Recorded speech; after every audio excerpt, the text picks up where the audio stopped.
जय गुरु जी। ओम नमः शिवाय, शिव जी सदा सहाय। ओम नमः शिवाय, गुरु जी सदा सहाय। ओम नमः शिवाय, शिव जी सदा सहाय। ओम नमः शिवाय, गुरु जी सदा सहाय। जय गुरु जी। जय गुरु जी संगत जी। आज मैं आपको इस चैनल के थ्रू अचल पॉल अंकल जी का सत्संग शेयर करने जा रही हूँ। यह सत्संग लाइट ऑफ डिविनिटी पर आधारित है। अगर आपको अच्छा लगे तो इस सत्संग को एक प्यारा सा लाइक दे दीजिएगा और इसे शेयर भी कर दीजिए, जिससे कि और संगत को भी आपकी तरह इसका बेनिफिट मिल सके। चैनल को सब्सक्राइब ज़रूर करिएगा, जिससे आपको गुरु जी के सत्संग सुनने को मिलते रहें। चलिए शुरू करते हैं।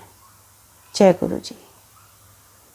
अचल पॉल अंकल जी कहते हैं, दिसंबर 1999 में ठंड के दिन थे और इस कंपकंपाती सर्दी में मुझे एक बेहद सर्द करने वाली चिलिंग न्यूज़ मिली कि मेरी आवाज़ ख़त्म हो रही है। मुझे कुछ शब्द बोलने के लिए भी बहुत कोशिश करनी पड़ रही थी। ENT स्पेशलिस्ट से मिला तो कोई पक्का सेटिस्फाइंग रिप्लाई नहीं मिला। मुझे समझ में आ गया था कि दिल्ली का फॉगी विंटर मेरे लिए इस साल मिजरेबल होने वाला था और बहुत ही लंबा भी। स्पेशलिस्ट ने सलाह दी कि मुझे इमीडिएटली सर्जरी करानी पड़ेगी। सर गंगाराम हॉस्पिटल गया और सर्जरी हुई। मेरी वोकल कॉर्ड से टिश्यू सैंपल लेकर बायोप्सी के लिए भेजा गया। मेरी फैमिली जिस चीज़ से डर रही थी वही सच हो गया। रिपोर्ट्स में पता चला कि यह ग्रोथ कैंसरस थी। संगत जी, जब किसी को भी यह पता चले कि कैंसर है उसके बॉडी पार्ट्स में, तो क्या हाल होता है, इसे आप भी समझ सकते हैं। एक लंबा महंगा इलाज, इसके बाद और क्या होगा नहीं जानते। अंकल जी आगे कहते हैं, 2 महीने पहले जब मुझे पता लगना शुरू हुआ था कि मेरी आवाज़ ख़राब हो रही है, तो समझ नहीं आ रहा था कि ऐसा हो क्यों रहा है। ना तो मैं शराब पीता था और ना सिगरेट, तंबाकू और पान भी नहीं लेता था, लेकिन मेरी इस सोच के साथ ही ईश्वर ने मुझे बचाने का भी इंतज़ाम कर रखा था। मेरी सर्जरी के बाद जब मेरी वॉइस का रेस्ट पीरियड चल रहा था, मैं गुरुजी के द्वारा गुरुजी के शरण में ले लिया गया। मैं और मेरी वाइफ गुरुजी की कृपा लेने के लिए उनके पास अपनी प्रॉब्लम्स के साथ गए, पर हमें अभी एक टेस्ट पास करना था।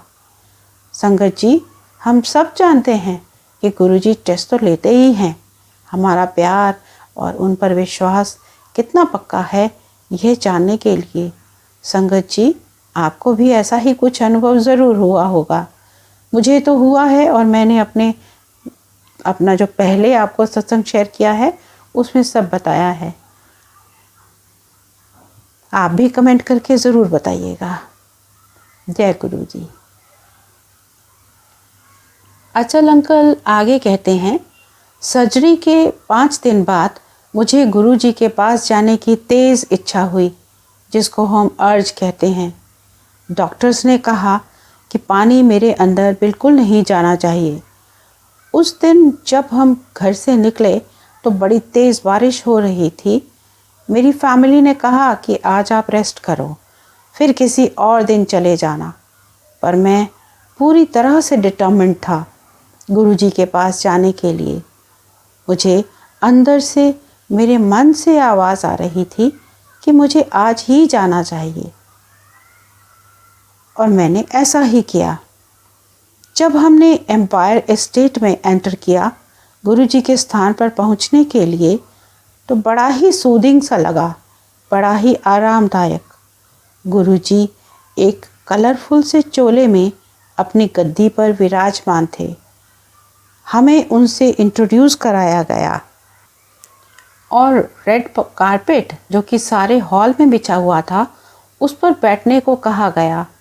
गुरबाणी चल रही थी और सारा वातावरण चार्ज था। वहाँ पर पूरी आध्यात्मिक शक्तियाँ मौजूद थीं। थोड़ी देर बाद चाय प्रसाद सर्व की गई। उसके बाद गुरुजी ने हमें बुलाया। गुरुजी ने मेरी परेशान वाइफ को कहा, जा तेरे हस्बैंड ਨੂੰ 50% ठीक कर देता, टेस्ट जाके दोबारा करवा लें। अब एक कैंसरस ग्रोथ ठीक हो गई है ये बिलीव करना मुश्किल था, पर हमने गुरुजी के एडवाइस को फॉलो किया। हमने 4 रिमेनिंग बायोप्सी स्लाइड्स में से एक को एम्स दिल्ली और एक को टाटा इंस्टीट्यूट मुंबई में रीटेस्ट करने के लिए भेज दिया। 1 वीक के बाद हमारी रिपोर्ट्स आईं तो हम एम्पायर एस्टेट गए। जैसे ही हम एंटर हुए, गुरुजी ने स्माइल किया और बोले, क्यों डॉक्टर्स कंफ्यूज हो गए? सच में संगत जी ऐसा ही हुआ था। वो सब कंफ्यूज्ड थे। दोनों रिपोर्ट्स में जो एम्स की और टाटा इंस्टीट्यूट मुंबई की थी, दोनों में ही मुझे फिट डिक्लेयर किया गया था। तो यह पहला मिरेकल था जो मेरे साथ हुआ गुरुजी की प्रेजेंस में। जय गुरुजी, जय गुरुजी, शुक्राना गुरुजी। हम सब के साथ रोज़ मिरेकल्स हो रहे हैं। आप ज़रूर शेयर कीजिएगा मेरे साथ, क्योंकि सत्संग सुनान वाले दा भी भला ते सुनन वाले दा भी भला और शेयर करने वाले दा भी भला। ज़रूर शेयर करिएगा। डॉक्टर्स ने मुझे एडवाइस किया कि आप हिस्टोपैथोलॉजिकल रिपोर्ट्स को इग्नोर ना करो और पूरा ट्रीटमेंट करवाओ, लेकिन मैं डिटर्मिन्ड था कि अब अगर कोई भी ट्रीटमेंट होगा तो गुरुजी के आदेश से और उनके ही द्वारा। गुरुजी ने मेरी ये इच्छा पूरी की। मुझे लंगर प्रसाद मिला खूब सारी मिर्ची के साथ, जो कि डॉक्टर्स ने टोटली मना किया हुआ था और मुझे सिर्फ बॉइल्ड फूड ही खाने को बोला था। गुरुजी ने इसके बाद मुझसे बुलवाया कि मैं बिल्कुल ठीक हूँ। इसके बाद मेरी रेडियोथेरेपी गुरुजी की सलाह पर चल रही थी, लेकिन मुझे कोई भी साइड इफ़ेक्ट नहीं हो रहा था। ना तो नौसिया था और ना ही मेरा हीमोग्लोबिन कम हुआ। थेरेपी के दौरान सब कुछ नॉर्मल रहा। सिर्फ एक ही मेडिसिन मैं ले रहा था, गुरुजी के द्वारा ब्लेस्ड कॉपर के लोटे से जल प्रसाद। लोटे में जल भर के रात को सोने से पहले रखना था और फिर सुबह उसमें से आधा जल पीना था और आधा जल नहाने वाले पानी में डालकर नहा लेना था। बस यही करना था और मैंने यही किया और मैं पूरी तरह से क्योर हो गया। ये बड़ा ही मिरेक्युलस था। मेरी नई सेहत भरी ज़िंदगी में आने के लिए और इस चमत्कार को मेरी वाइफ और दोनों बेटियों के साथ अनुभव करवाने के लिए गुरुजी आपका बहुत बहुत शुक्राना। जय गुरुजी, थैंक यू गुरुजी। संगत जी, इसके बाद अगला वाला सत्संग जो है वो अनीता वर्मा आंटी जी का है। चलिए सुनते हैं वो क्या कहती हैं, उनके साथ गुरुजी ने क्या चमत्कार किया। चलिए सुनते हैं। तो वो लिखती हैं, हम में से बहुत से लोग स्पिरिचुअल पाथ पर चलना चाहते हैं। हम स्पिरिचुअल वेज के बारे में कुछ गलत धारणाएं भी बना लेते हैं। हम सोचते हैं स्पिरिचुअलिटी का मतलब हिमालय की गुफा में अकेले बैठकर तप करना है या यूं ही संन्यास लेकर जगह जगह घूमते रहना है।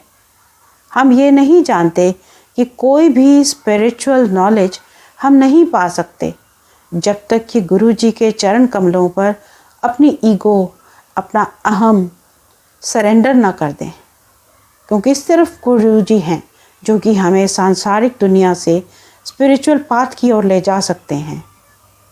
गुरु का मतलब क्या है? अंधेरे से उजाले की ओर ले जाने वाला। तो हम सब अज्ञान के अंधेरे में हैं और इसी में फंसे हुए हैं। सिर्फ गुरु ही है जो इससे हमें निकाल सकता है। गुरु भगवान है और उनके मुंह से निकला हुआ हर शब्द भगवान का है। उन्हें किसी को सिखाने की ज़रूरत नहीं। He needs not to teach anything. सिर्फ उनकी प्रेजेंस, उनकी उपस्थिति ही काफ़ी है सारा वातावरण को रिचार्ज करने के लिए, सबको इंस्पायर करने के लिए और अंतरात्मा को झकझोरने के लिए। सिर्फ उनका साथ होना, उनकी कंपनी का होना अपने आप में जागरूक करने वाला होता है। उनकी कंपनी में रहना ही एक स्पिरिचुअल एजुकेशन है, एक उच्च कोटि का अध्यात्म। हमारे धर्म ग्रंथ गुरु शिष्य के रिलेशनशिप्स के एग्जाम्पल से भरे हुए हैं। हमारे भगवान जिन्हें हम पूजते हैं, उन्होंने भी जब मनुष्य का शरीर धारण किया तो किसी न किसी को अपना गुरु बनाया। राम जी ने अवतार लिया तो मुनि विश्वामित्र को अपना गुरु बनाया। सांसारिक शिक्षा उनसे ली और उनकी आज्ञा का पालन किया। कृष्ण जी ने जन्म लिया तो गुरु सांदीपनी से शिक्षा ली और अपने सारे दायित्व निभाए। जीसस ने जॉन से जॉर्डन रिवर के किनारे बैप्तिस्मा लिया और उन्हें अपना गुरु माना। देवताओं के गुरु बृहस्पति हैं तो राक्षसों के गुरु शुक्र। और हम भी तो सारी जिंदगी किसी न किसी को गुरु बनाते हैं, शिक्षा लेने के लिए, कुछ सीखने के लिए। हमारी सबसे पहली गुरु तो माँ ही है जो हमें सब सिखाती है। दूसरा गुरु पिता है जो संसार में कैसे व्यवहार करना है ये सिखाते हैं। फिर जब हम शिक्षा ग्रहण करते हैं तो वहाँ गुरु, और जहाँ काम करते हैं वहाँ भी गुरु।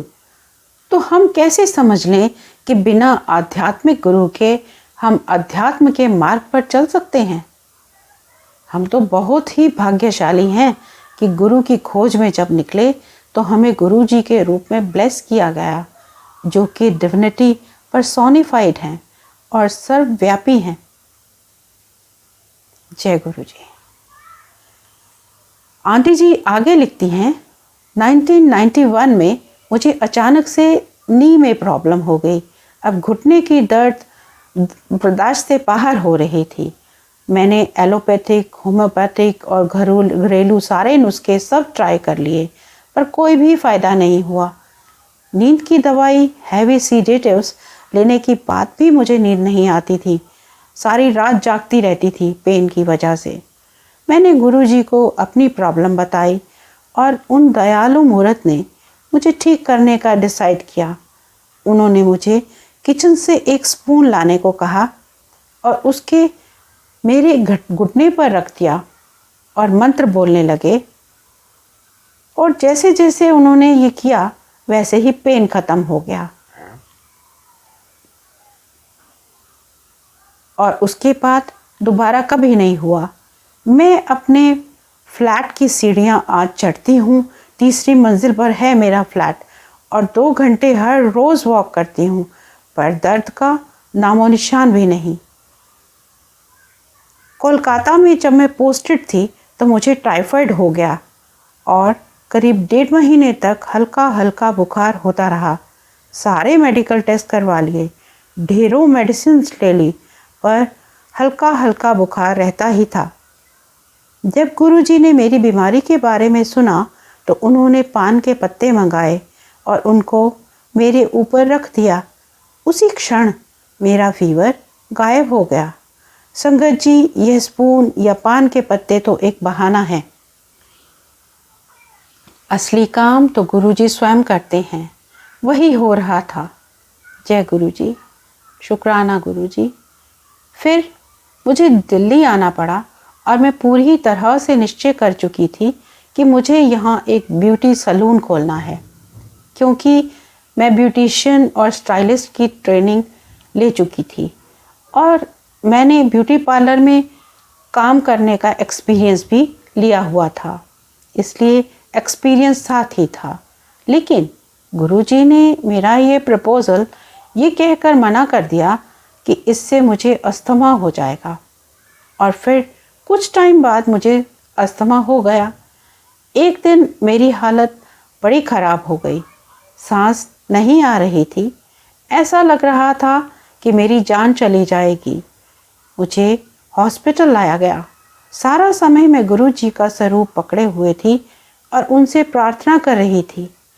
इमीडिएटली मुझे ऑक्सीजन लगा दी गई और स्टेरॉइड के इंजेक्शंस भी दे दिए गए। डॉक्टर्स ने बाद में बताया कि 2 मिनट की देरी भी मेरे लिए फेटल हो सकती थी। जय गुरु जी, जय गुरु जी संगत जी। जब मैं गुरु जी से मिलने गई तो मैं कुछ कहती इससे पहले ही वो बोले, मैंने तुझे नरक से बाहर खींचा है। और ये सच में बिल्कुल ठीक था, बिल्कुल सच। फिर मैं गुरुजी से शिकायत करने लगी, गुरुजी इनहेलर और मेडिकेशंस वगैरह बहुत स्ट्रांग हैं और प्लीज़ आप मुझे ठीक कर दो। तो वो थोड़ा सा नाराज़ हुए और बोले, मुझे पता है मुझे क्या करना है। उनको सब प्रॉब्लम्स पता थी। 1 महीना हो गया और मैंने रियलाइज़ किया कि मुझे अब अस्थमा नहीं था, इसलिए इनहेलर का भी अब कोई मतलब नहीं रह गया था। कोई जर्नी करते हुए मैं फिर भी अपने साथ इनहेलर खरीद कर ले जाती थी to be on the safer side, और वापस आकर वो इनहेलर केमिस्ट को अनयूज्ड ही वापस कर देती। अस्थमा चला गया, अब अस्थमा भी नहीं है। एक बार हम गुरुजी की संगत करने के लिए गए उनके कुछ डिवोटीज़ के साथ, तो उन्होंने अचानक से किसी के सिर पर अपने हाथ रख दिए और हमने देखा वहाँ पर गुलाब की ढेरों पंखुड़ियाँ गिरने लगी और एक लेडी ने अपना दुपट्टा फैला लिया और वो रोज़ के जो पेटल्स थे वो सब उन्होंने इकट्ठे करने लगी। इतना सुंदर मिरेकल था ये। आंटी आगे कहती हैं, मेरे बर्थडे पर गुरुजी ने मुझे आगे बुलाया और सबके सामने मुझे हाथ आगे फैलाने को कहा। अचानक से उनके हाथ में एक साड़ी आ गई और गुरुजी ने आदेश दिया कि इसको पहनना नहीं है, इसको साफ जगह पर रखना है। उस साड़ी में गुरुजी की रोज़ी फ्रेगरेंस आज भी आती है। इतने साल बीतने के बाद भी वो फ्रेगरेंस बरकरार है, अभी भी है। और गुरुजी ने कुछ साल पहले प्रेडिक्ट किया था कि मेरी बेटी की मैरिज एक बहुत अच्छे इंसान से होगी। और जैसा आमतौर पर बेटी की शादी के लिए रिश्ता ढूंढने का सिलसिला चलता है, पेरेंट सो नहीं पाते चिंता में, मेरी बेटी की शादी हो गई। पता भी नहीं चला कब उसकी शादी हो गई। वो आज बहुत खुश है और 2 प्यारे से बेटे हैं उसके। गुरुजी को ये सब ब्लेसिंग्स देने के लिए शुक्राना। जय गुरुजी। गुरुजी अपनी ब्लेसिंग्स को प्रसाद के रूप में देते।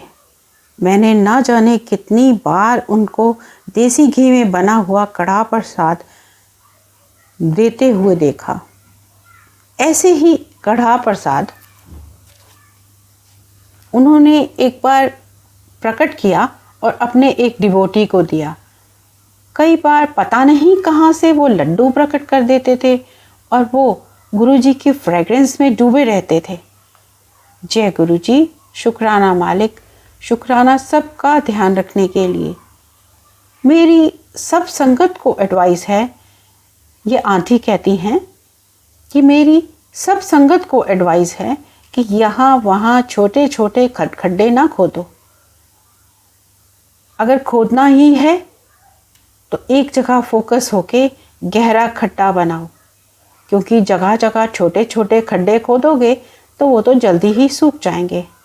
लेकिन जब अपना सारा एफर्ट, सारी कोशिश आप एक जगह पर फोकस कर दोगे तो वहाँ से ज़्यादा पानी पा लोगे, और वो भी सारी लाइफ के लिए। अध्यात्म को, स्पिरिचुअलिटी को एक ही सोर्स से लो और पूरी तरह से उसी में डूब जाओ। विजडम को एक ही से लो और उनके चरणों में बैठो।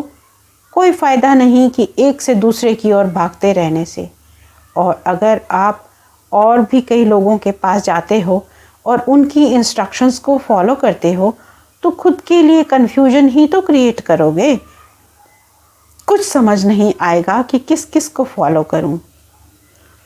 याद रखिए, from one doctor you get a prescription, from 2 doctors you get a consultation, and 3 doctors will prepare for your cremation. So be careful. जितनी ज़्यादा जगह जाएंगे उतनी ही और प्रॉब्लम्स क्रिएट होती जाएंगी। एक गुरु कहेंगे हनुमान जी का जप करो, दूसरा कहेगा श्री राम जी का जप करो, तीसरा कुछ और पूजा करने के लिए कहेगा। सुनिए सबको, निंदा ना करिए, लेकिन फॉलो करिए एक को। Respect all but adore one. सबकी रिस्पेक्ट करिए पर प्रेम सिर्फ एक को। सबसे नॉलेज लीजिए पर शिक्षाएं सिर्फ एक गुरु की फॉलो करिए। इसी से आपको तेजी से आध्यात्मिक प्रोग्रेस मिलेगी। संगत जी, ये सब यहीं पर ख़त्म करते हैं। अगर आपको अच्छा लगे तो शेयर ज़रूर करिएगा।